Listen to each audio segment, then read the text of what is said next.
السلام علیکم ورحمۃ اللہ وبرکاتہ۔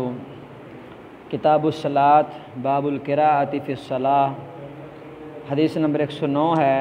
عن جابر بن عبد اللہ رضی اللہ عنہ ان النبی صلی اللہ علیہ وسلم قال لمعاذ بن جبل، جابر بن عبداللہ رضی اللہ تعالیٰ عنہ کی روایت ہے کہ نبی مکرم صلی اللہ علیہ وسلم نے سیدنا معاذ بن جبل رضی اللہ تعالیٰ عنہ سے فرمایا، فلولا صلیت بسبح اسم ربک، آپ کیوں نہیں پڑھتے، بس کیوں نہیں تو پڑھ لیتا، نماز پڑھاتا سبح اسم ربک کے ساتھ، والشمس وضحاہا کے ساتھ، واللیل اذا یغشی ان صورتوں کے ساتھ، فإنہ یصلی وراءک الکبیر، کیونکہ تیرے پیچھے بڑی عمر کے، والضعیف کمزور لوگ، وذو الحاجہ اور ضرورت مند لوگ بھی نماز پڑھتے ہیں۔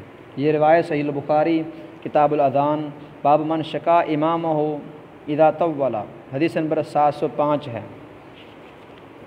امام مقدسی علیہ رحمہ باب القراءۃ فی الصلاۃ کو اختتام کی طرف لے جا رہے ہیں۔ تو اس حدیث کا سبب تھا وہ یہ تھا کہ سیدنا معاذ بن جبل رضی اللہ تعالیٰ عنہ افقہ صحابہ میں سے تھے، فقیہ صحابہ میں سے تھے۔ وہ رسول اللہ صلی اللہ علیہ وسلم کے ساتھ صلاۃ العشاء پڑھ کے جایا کرتے تھے آپ کی ابتدا میں، پھر اپنی قوم کے پاس جاتے تو قوم والے لوگ محنت مزدوری والے اور کھیتی باڑی والے لوگ تھے۔ سیدنا معاذ بن جبل رضی اللہ تعالیٰ عنہ ان کو نماز پڑھاتے صلاۃ العشاء، تو ایک رات انہوں نے سورۃ البقرہ پڑھی۔ لوگ محنت کرنے والے تھے، حراس تھے، تو وہ تھک گئے۔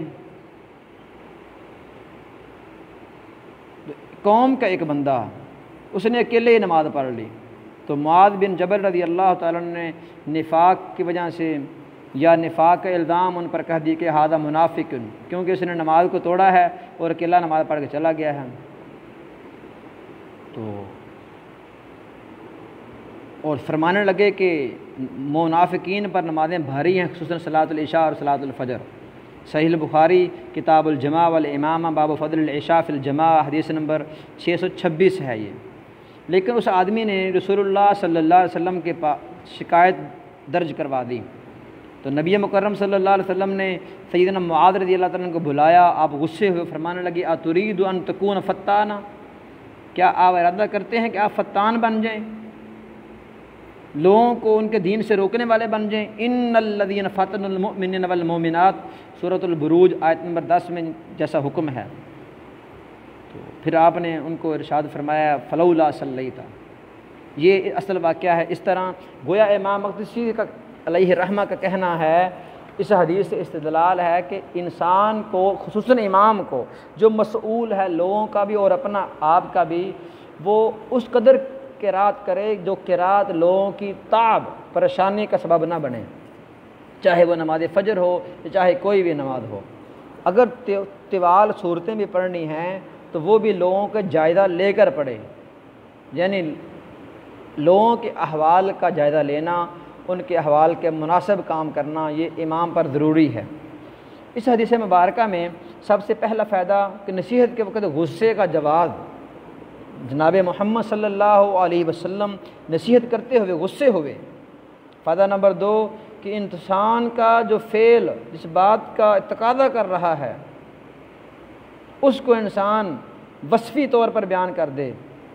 افتان یا معاذ اترید ان تکون فتانا، حالانکہ سیدنا معاذ رضی اللہ تعالیٰ عنہ کا یہ مقصد ہی نہیں تھا، وہ تو لوگوں کو ثواب کی نیت سے پڑھا رہے تھے، لیکن نبی مکرم صلی اللہ علیہ وسلم نے بصفت بالوصف اس بات کو بیان فرما دیا۔ فائدہ نمبر 3 یہ ہے کہ انسان کے لیے افضل ترین بات یہ ہے کہ انسان امام جو ہے وہ مامومین مقتدین کا، مقتدیوں کا خیال رکھیں۔ فإنہ یصلی وراءک الکبیر والضعیف وذو الحاجہ، اور یہ سارے کے سارے لوگ محتاج تھے نماز کو ہلکا کرنے کی طرف۔ فائدہ نمبر 4 یہ ہے کہ امام اوساط مفصل صورتیں جن کو رسول اللہ صلی اللہ علیہ وسلم نے اوساط مفصل میں رکھا ہے وہ صورتیں پڑھ لیں۔ فائدہ نمبر 5 یہ ہے کہ رسول مکرم صلی اللہ علیہ وسلم کی حسن تعلیم، آپ علت بھی بیان فرما رہے اپنے حکم کی، سارے کے سارے شرعی احکام وہ حکم پر علل مناسبہ پر مبنی ہیں، لیکن بعض جگہ پر آپ صلی اللہ علیہ وسلم نے علت کو بیان فرما دیا اور بعض جگہ پر علت کو بیان نہیں فرمایا۔ تو فائدہ نمبر 6 یہ ہے کہ انسان جس چیز کو ناپسند جان رہا ہے اس کی شکایت کرنے میں کوئی حرج نہیں ہے، کیونکہ وہ صحابی رسول جناب محمد صلی اللہ علیہ وسلم کے پاس شکایت لے کر آیا تھا۔ مقتدیوں کے حالات کا تخفیف کے اعتبار سے خیال رکھنا یہ ضروری ہے، اور ساتھ یہ بھی شرط ہے کہ نماز بھی تمام ہونی چاہیے۔ اور ایک فائدہ یہاں پر یہ ثابت ہوا کہ حاجات جو ہیں جو فوریت کا تقاضا کرتی ہیں، تو ذوالحاجہ شخص اپنی نماز کو ہلکا کر سکتا ہے، جلدی کر سکتا ہے نماز میں، اور بعض حاجات ایسی ہوتی ہیں جن میں انسان جلدی کر سکتا ہے اور بعد میں انسان جلدی نہیں کر سکتا۔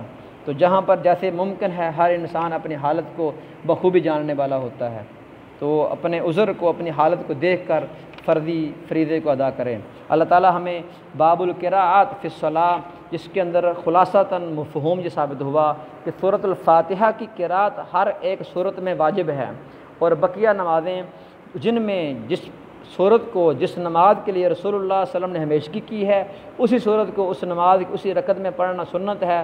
بقیہ عام نمازوں میں امام کو چاہیے کہ وہ لوگوں کے احوال کا خیال رکھ کے نمازیں پڑھائے۔ ہماری بدقسمتی یہ ہے کہ ہماری نماز مغرب ہو، نماز ظہر ہو یا عصر ہو، اور عموماً ہمارے نماز عشاء یہ بھی ہم بالکل قصار صورتیں جو سورہ اما پارہ 30ویں پارے کی آخری صورتیں ہیں وہی پڑھنا پسند کرتے ہیں، جبکہ رسول اللہ صلی اللہ علیہ وسلم کی زندگی سے جو چیزیں ثابت ہیں، آپ مکمل قرآن بلکہ طوال بھی صورتیں، قصار صورتیں اور 7 صورتوں کو تمام کی تمام نمازوں میں درجہ بدرجہ اور وقتاً پڑھا کرتے تھے۔ وَأَقُولُ قَوْلِي هَٰذَا وَأَسْتَغْفِرُ اللَّهَ وَأَتُوبُ إِلَيْهِ۔